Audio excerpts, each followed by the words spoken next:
Weaponization of AI is a real risk right now. Hello my friends, and how are you doing? Today I want to talk about a topic that is a little bit out of character from my channel, but I feel that not enough AI content creators are talking about that topic.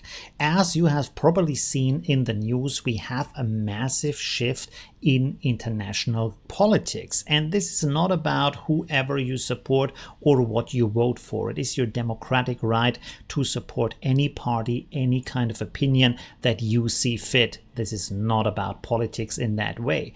This is about a shift in the landscape, especially with these new trade wars. And the most important part here is that the trade wars are not just against the enemies, but also against the friends. This creates a very bad dynamic internationally in the global politics, but it also puts AI into a very dangerous position because innovation comes with a risk, and we know about that risk. That risk is okay in a landscape that is good, is positive, tries to help the people build a better future. There we can limit these risks, we can control them, we can deal with them.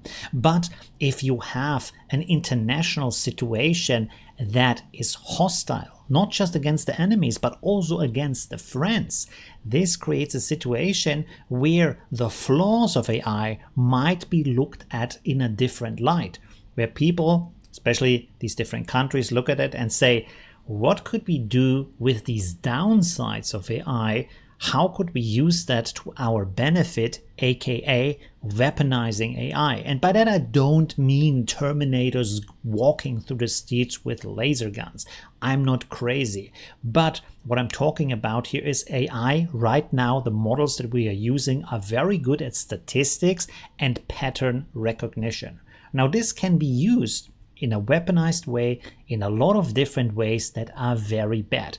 Especially, it can be used, for example, to track down individuals and what they do and identify them, maybe even by their writing pattern or by their activity pattern every day.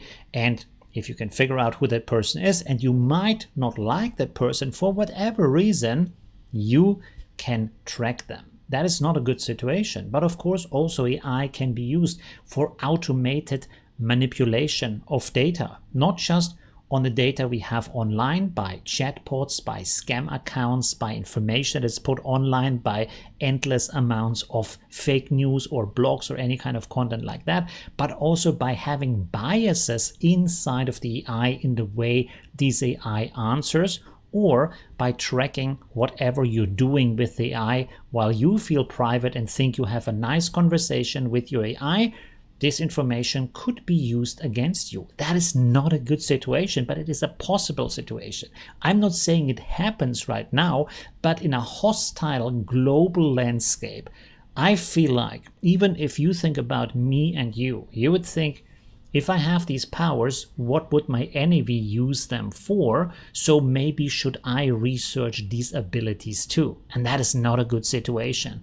That is not where we want to be, especially if you think that we might be close to AGI. Even if we are not close to AGI, we already have AIs that have superpowers and a form of superintelligence, not in that the AI is so smart, but in the ability that the AI can work relentless 24/7 doing its tasks. And that already is a form of superintelligence and automation that can really do a lot of bad things.